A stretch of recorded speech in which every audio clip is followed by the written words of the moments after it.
incumbent's choice not to come on this program together with his opponent.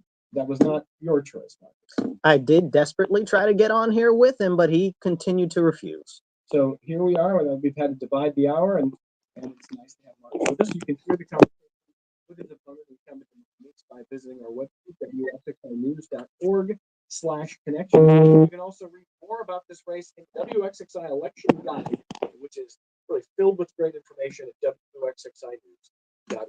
Not your first race that you've run, but this is a chance to introduce or reintroduce yourself to listeners. Tell them a little bit about yourself and why you are running. Hello, everybody. My name is Marcus C. Williams. My website is www.marcus4rochester.com. That's Marcus 4Rochester.com. I'm running for the 137th New York State Assembly District, which covers the majority of the city and the whole town of Gates. I'm running because I've lived in my district pretty much my whole life, and I don't like the direction that we're going. We're seeing continued issues with not just crime, but we're seeing economic issues, the cost of housing, the cost of food. Everything keeps going in a direction that's not so good for us. We even see education just going to the lowest level, and just it's aggressively, what's happening is aggressively counterproductive to what we need to be empowering our community to build a better future and creating more opportunities for everyone. And I'm just tired of everything that's coming out of Albany without the level of advocacy that we need from elected officials, specifically in my district. I don't believe that we should be kowtowing to leadership that's coming out of New York City. I believe that we need real representation in Rochester that's from Rochester, that's willing to stand up, even if it is to buck their own party, you know? So what is an example of the kind of stuff that's, as you said, coming out of Albany that does not represent the Rochester? So it's well, I could talk about funding all day long and the taxes. We could talk about that all day long. But specifically for my district, we have the most violent crime and we have the most drug overdoses, not just in the county, but in the state outside of New York City. And honestly, that's only because it's more densely populated in New York City, which is extremely concerning that this has been going on for years and it's never really had an issue addressed, because it's like people know that it's a problem, but you're not putting forth legislation to work on that, or you're not fixing legislation that's already there that's not helping. So we have to return a focus here, because I mean, just look, you are in part of my district and I'm sure you drive to work. I do. So you can see how the buildings and the stuff in the neighborhoods have gone over the years. A lot of them have started to decay and become decrepit. You'd say that there's great investment coming because there's so much construction even outside your window, which is nice when that's a capital investment. But when we're struggling in the community with simple everyday issues, like I could go on about healthcare, I could go on about housing, but really, New York City, they have these concepts that are separate from the rest of upstate New York. If it was up to me, really, we'd function as two separate types of parts of the state. We'd have our own autonomy up here, because what would be passed up here wouldn't be what's passed down there. So take me through priorities 1, 2, and 3. If you're elected, what's the first thing that you'd like to see? And again, I understand you being a legislative minority. Yes. But apologize to listeners, they're going to keep hearing me say this. We're going to ask questions based on what each party and each set of candidates wants to accomplish, under the assumption that things could change.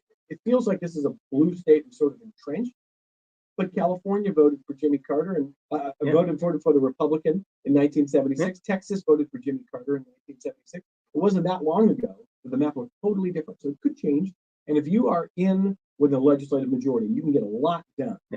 Or even if you can't, what is the first project you want to work on? What's the first piece of legislation, first change you want to see? So I'd say this. So first off, I'd encourage any of your listeners, if they're Democrat or independent, that you got to know in this general election, you can vote for anybody on any party line, even a Republican. And I'd encourage you to vote for me. I'm not asking you to vote for anybody else on the line or even anybody else on the ballot anywhere. But do consider voting for me, and hopefully I can earn your vote. My first legislative priority immediately would be to work on amending bail reform and raise the age. I know you talked last week about bail reform a lot with the current member of the assembly, but bail reform is a issue, but it's not as big an issue as raise the age. And now raise the age, for people that don't understand what it is, it's if anybody's under the age of 18, they're considered a juvenile. So that means that no matter how they could commit 50, 60, 70 crimes, they're not fingerprinted, they don't have any mugshots. So you never really can say that they did anything specifically. It also goes to family court, and it doesn't go to regular court, which is a whole separate issue. And since I don't have enough time here, I won't go too in depth with it. But essentially what it does is, when anybody in that age range is in a crime, for the most part, they cannot be held at all, regardless. They have to be released either on their own recognizance or to a parent. Trying as an adult versus trying as a juvenile. Exactly. That doesn't mean that there's no consequence. Well, the thing is that those type of things, like, again, it goes to family court. So what they can do is different. And again, I don't want to bog. I'd love to talk about this at length, but you would want to see raise the age, roll back, essentially changing the age of adult criminal responsibility from 18 to 16. So you remember when we had those kids that set that man on fire, the veteran? You remember that? Yep. They were all under that age range. So they would be treated as minors, even though they did something so heinous as that. Now, this is a very serious concern, because we continue to see repeat offenders that are under the age of 18 over and over and over again. And if you've had your car stolen, or if you've had your home broken into, most likely they're in that age range. They're known to the police, but they're not able to hold them because of the age range and the way the laws are structured. There's about 4 or 5 other laws that go along with that in the state that I'm not able to, I just don't have the time to talk about, but I'd love to at some other point, because there are just so many issues in our community, and I'd like to go on to the other parts. All right, so let me just press one other point on cars. Yes. So your opponent in this race, the Mondays. Well, I also don't forget the car jackings, which are skyrocketing, even the commercial car jackings. So we've seen them steal multiple UPS trucks. We've seen them steal the mail carrier's truck. There was just a commercial truck stolen last night. It's on the news today. You guys can go look it up.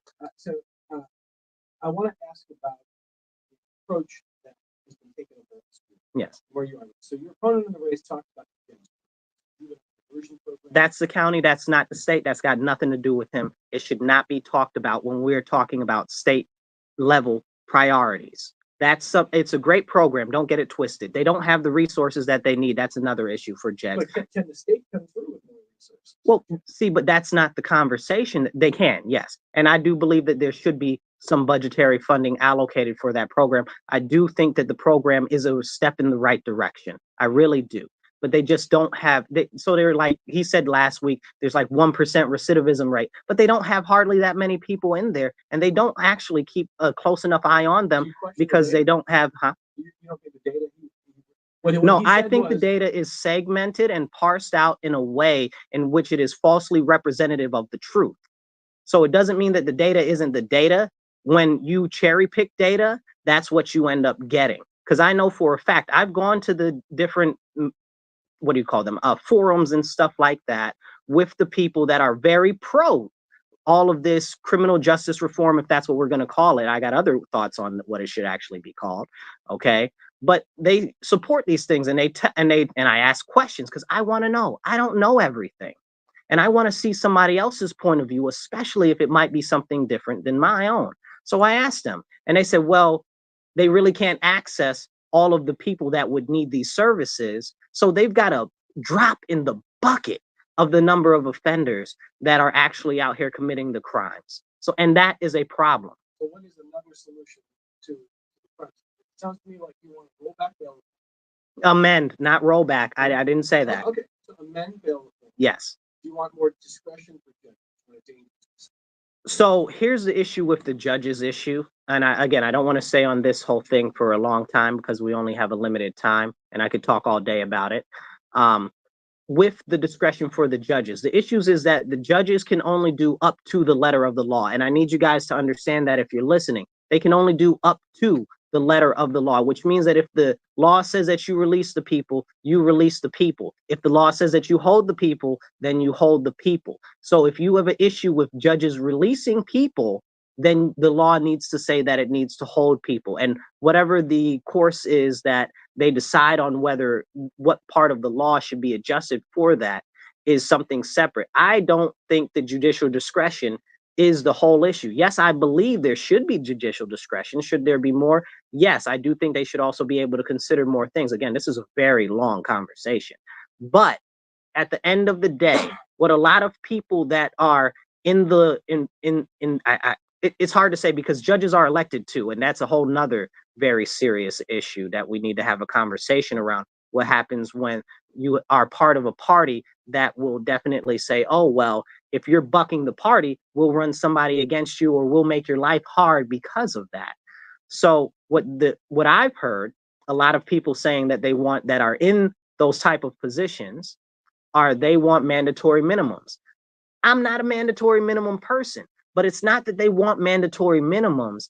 It's that what they want is the responsibility taken off of their shoulders because they feel pressure from outside forces to release these people for their own safety and position. All right, we're talking to Marcus C. Williams, who's running for New York State Assembly. Has some very different views than his opponent, Democrates, who declined an invitation to come to this program with Marcus C. Williams. So we're reviewing it separately, the best we can. I want to ask you about the fund. Yes. Javon Meeks is one of a number of New York State Assembly members who helped support $750,000 from New York State to continue ongoing operations for criminal anti-poverty. Well, what's it done? Would you have supported $750,000? Well, I'd have to take a whole look cohesively on what other programs are out there and stuff like that. That might also, I'm not, like, I know our MAPI, but I don't know what other, I know like 3 or 4 other small programs that are out there, but I don't know if there's any other ones, maybe other people have ideas or stuff like that. So I don't want to say, so, but let me answer the question better. So to better answer your question, I'd say this. What's happened in Rochester is the poverty hasn't decreased really at all. So it's gone from 33% 2 years ago, and now they're like, oh, well, it's 31%. I said, that's people moving and people dying. Like, no, there's no change there. Like, you're not being real with yourself. The actual underlying issues involving poverty are not being addressed, which are the decrepit school system we have that doesn't prioritize education, which doesn't prioritize job placement and job training. Okay, so we're sitting here in a community that is deprived. People like to use these words, white privilege and systematic injustice and all of these things. I'm not here to try to make you feel bad for people that are working class or in poverty. I'm here to set the record straight for what's actually going on. The school system is rigged against the community, and they get the second most amount of funding in the nation, $1.4 billion. We pay more than every school district around per pupil, and we are getting substandard quality. We are the second highest funded school district in the nation, and we are the second lowest performing school district in the nation. Somebody's got to make that make sense, because that means that it's not about the money. That means it's about what's actually being taught and the quality there. To tie that into the poverty situation, if you're graduating and you're functionally illiterate, you can't read, you can't write, and you can't do basic math, what job opportunities are there for you? And then that also too feeds into crime. So when we're talking about poverty, we're throwing all of this money around, but it's not actually addressing any of the real core issues. And still somehow poverty is still essentially at the same levels. Would you like to see the state cut the funding? What? Reduce the funding. Oh, listen, I have look, that's a whole episode unto itself. So I'm gonna try to answer. Yeah. So the budget for the Rochester City School District needs to have at least earmarks on it. This is the money. This is what the money is going to. And we are going to make sure that you are spending the money and you're not missing tens of millions of dollars every year or overspending $30 million that you didn't have to begin with, that's a whole separate conversation. How did that even ever happen? Okay. But every year they're missing tens of millions of dollars. Nobody can account for it. Nobody can tell you where it went. Every couple of years we get an auditor that comes from the state. We fail every single time. What is going on with the money? People will tell you that it's not being stolen. There's no way in the universe that it's not being squandered and put into somebody's cousin's pockets or somebody's friend's Do you have stuff. any evidence of that? It's a pretty serious allegation. Where's the money though, Evan? I don't need to say that this is the hard evidence on it when the money is missing. If the money is missing, if the money just into the air, come on now. You're a very intelligent man. I know you don't believe that. So let me ask you a different, because what you're pointing to the academic results in the district, which are very low, Yes. and the spending per pupil, Yes. which is comparatively. Yes. It is not a surprise to me that high poverty districts need more money, need more support, because it's, I mean, your conclusion is, well, the issue is what they're teaching in the classroom. Yes, 100%. I stand on that too. There's a massive rate of truancy. Kids not even going to school because there's homelessness rates, there's family dysfunction. Why aren't we putting money into truancy then? I think they are spending some money. No, listen, we haven't had they used to, when I was in school in RCSD, they actually had truancy officers. They actually really tried to engage in the families, but that's why we see people going into charter schools and stuff like that, because they're trying to make sure that they hold this stuff up. And charter schools operate on a fraction of the budget of what the city school districts operate on. And on top of that, they've got a list, a mile long, years waiting list at many of these schools. So it's very clear that they must be doing something right. And if they're able to do more with less, maybe we should look at them as a model for how we should reassess what the school district is teaching.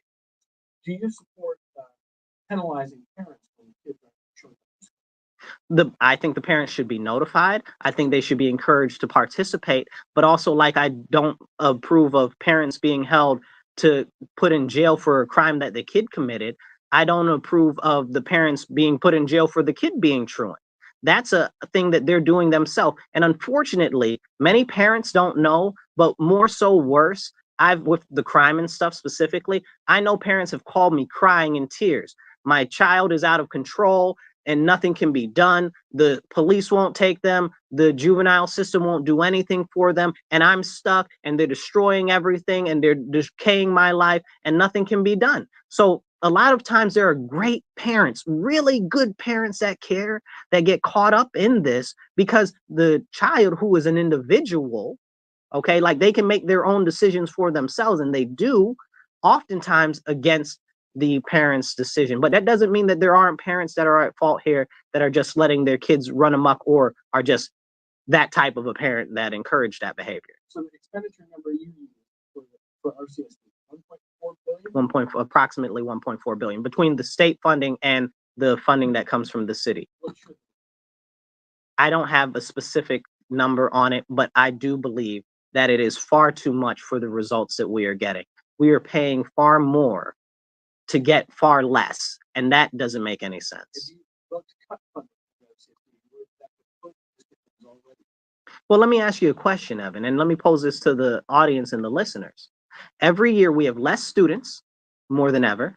Every year we have less teachers, more than ever. And every year we have less schools, more than ever. So why do we need more money?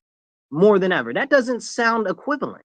If you've got less people, less schools, less teachers, why is there more money needed? That doesn't make sense. Then they go out here and they rename all of these schools because they get money from the state, because essentially they're reopening a brand new school, so they get more money for that. And it's a trick that's played on the populace as if they're doing something, but it's really about money and it's about looks, because if they actually cared, they'd fix the quality of the educational system. And I encourage anybody that actually cares about it, go check out the RCSD school meetings and you will be appalled. All right, let's get through as much as we can in our remaining. Williams is running for New York State Assembly. On the economy, abolish the state income tax? Sounds good to me, brother. That's what you want to do? I would definitely push to abolish the state income tax because we are the highest tax state in the whole nation. But aside from that, you deserve to keep the money in your pocket that you make, because we've got all these other taxes. We got more than enough taxes to spend on other things. And if the state really wanted, we could do bonds, but they don't want to do that. So they're spending all your tax money, and then you have no money to put back into the economy because economy, the economy drives businesses, drives employment, which creates more money. And if we want to drive more business and more of the economy, you deserve more money in your pocket so that you can help our community and our state flourish. All right, so abolish the state income tax. No taxes on homes for people age 55 and older. Property tax exemptions for first-time home buyers that will last for 5 years. Yes. So just from the state side of the revenue ledger, what are you going to cut to allow you to make those tax cuts? So we have a ton of expenditure. Oh man, now you're talking about the budget. I love that conversation, but I'm going to limit it. So we've got a ton of expenditures that are just ridiculous. We just put a whole bunch of money, billions of dollars, they want to call it $2.4 billion to illegal aliens, which is not actually that much money. So that's a whole nother separate. But it's not. So we can talk about the federal level and why they're labeling them as asylum seekers, and if they are really asylum seekers or not is a separate question. However, anybody that applies for asylum, 96% of the asylum claims are denied. The problem is now with these people that are asylum seekers, their whole thing is 10, 15 years out until they get processed. While if somebody is a actual citizen, they can't even bring their family in. People are being denied their family to come in because it's so stacked up with people that are coming through our borders. Now, I'm not saying that we shouldn't care about everybody else, but I am saying that we should refocus on people that are in refugee camps. How can't we focus on refugee camp people? I can tell you some stories about refugees. I do work with them, but they're not letting refugees in here because they're prioritizing these people that are just sliding on through over that. We need a refocus, and that budget, that money, unfortunately, I know people other places need help, but my community is suffering. People are dying every day. And what we are seeing right now is a complete reprioritization of people who are not citizens of the United States over American citizens, whether you want to call them asylum seekers, illegal aliens, or whatever you want to call them. We should not be prioritizing others when the homeless population is increasing, when the issue of the vets aren't getting addressed, when we have all of these issues right here in our city, and people that are working 2 jobs, struggling to take care of themselves and barely can afford to take care of their kids, are making hard decisions like, well, can I afford my rent this month, or am I going to eat this week? By the way, on asylum claims, Jay Johnson, who served as Homeland Security Secretary under President Obama, among others in what it looks like in the last 6 months, saying roughly 20% of people who apply for asylum are granted asylum eventually. So it is 4 out of 5 or now. I'm not saying 96%. I will grant the point that it's the vast majority who apply for asylum do not get it. That is true. So your numbers you're saying is about 80% don't get it. So, but regardless, here or there, it's the vast majority of people, and you need to understand that. But now with the way that they've got this is federal, this is not state. I just want to talk about the state. I'm sorry to have to get in this conversation to all the listeners, but this is what I've been put into. But I don't want to talk about that. We've talked about it. I don't want the money to prioritize to them. I want it to be prioritized to our citizens, the homeless, the people struggling to afford childcare, the people that are struggling to afford food and to afford housing, because the continued costs go up and up and up as our state continues to balloon the deficit. So that's $2.4 billion that could be moved. A couple more things before we go. Climate, you're a big fan of nuclear energy. Yes? I am. You want to see more nuclear energy? I do. We have Gannett right here. It's not even 15 minutes from where we are. So you would support more nuclear. Would you support the state investing in solar and wind? I would say that right now, where we are, to maximize our potential, nuclear should be our number one focus. We have already put a large investment into solar and wind, which is fantastic. But now we need to have more consistent power at a faster rate, and that would be the way to do it, nuclear. Also, with education, you want to see more funding for charter schools, religious schools, and homeschooling. 100%. Okay.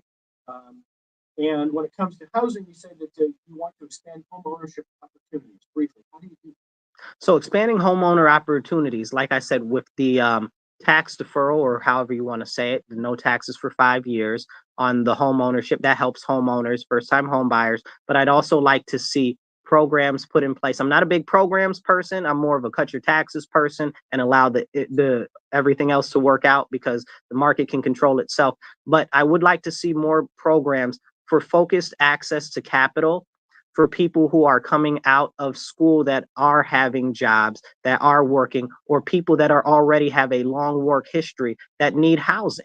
So that's a big priority of mine. And I didn't mention this. when we Low talked- interest loans. Low interest. And I didn't mention this when we talked public safety, but let me just hit this because I think you talked about this. Correct me if I'm wrong. Mhm.